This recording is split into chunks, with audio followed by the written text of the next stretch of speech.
রাধে রাধে বন্ধুরা, আবার আরেকটা ব্যস্ততম দিন তোমাদের কাছে শেয়ার করতে আসলাম। আজকে কিন্তু বিছানা তোলার থেকে শুরু করছি না, আজকে সোজা রান্নাঘরে চলে গেছি। রান্নাঘরে সবজি কাটার জন্য, রান্নার সবজি কাটার জন্য পড়েছিলাম। প্রতিদিন আমার শিডিউলটা এক এক রকমভাবে শুরু হয়। এক একদিন বিছানা তুলেই চলে আসলাম রান্নাঘরে, আবার এক একদিন রান্না করে তারপরে বিছানা তুলতে গেলাম। তো দেখতেই পাচ্ছি আমার এখানে অনেকগুলো সবজি কাটা হয়ে গেছে। প্রথমে বটবটি আলু ভাজা কেটেছিলাম, তারপরে কেটেছি একটা তরকারি, আর এখানে আমাদের উস্তো কুমড়ো বটি হচ্ছে। তার আগে নিজের জন্য চা বানিয়ে নিয়ে চলে গেছিলাম। চা খেয়ে তারপরে নিজের জন্য টিফিন বানিয়েছিলাম তোমার বটবটি দিয়ে আলু দিয়ে সেই ভাজাটা, আম আর দুধ নিয়েছিলাম, সাথে দুটো রুটি।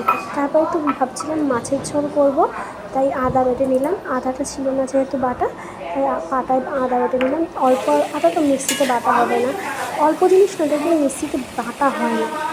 দেখতে পাচ্ছি এখানে বেশি মাছ না, 4 পিসই মাছ আছে। কারণ আজকে যেহেতু আমাদের নিরামিষ, আমি নিরামিষ খাবো, আর আমার বর, দেওর, মেয়ে আর আরেকজন মাছ খাবে, সেই জন্য তো 4 পিস মাছ করেছি। তো আমার মাছের ঝোল কমপ্লিট হয়ে গেছে। তো আমি আজকে কী ভাবছিলাম, তাড়াতাড়ি কাজ যেহেতু হয়ে গেছে, তাহলে চলো একটু রান্নাঘরটাকে পরিষ্কার করা যাক। পরিষ্কার করে একটু কাগজ পাল্টানো যাক। এরপরে কী করলাম, মাছের ঝোলটা হয়ে গেছে, এবার টেবিলের উপর মাছের ঝোলটাকে রাখতে যাচ্ছিলাম। এরপরে দেখি আমার কর্তামশাই আমার জন্য একটা এই পুচকে আইসক্রিম এনেছে। এই আইসক্রিমগুলো খেতে কিন্তু খুব টেস্ট।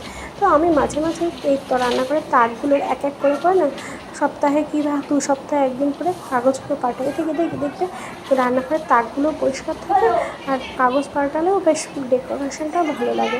অনেক দিন ধরে রঙ করা হয়েছিল, এখন রঙগুলো উঠে গেছে। ভাবছি হাসির বাবাকে বলবো এই জায়গাটাকে রঙ করে দিতে আরেকবার, তাহলে বেশ নতুনের মতো লাগবে।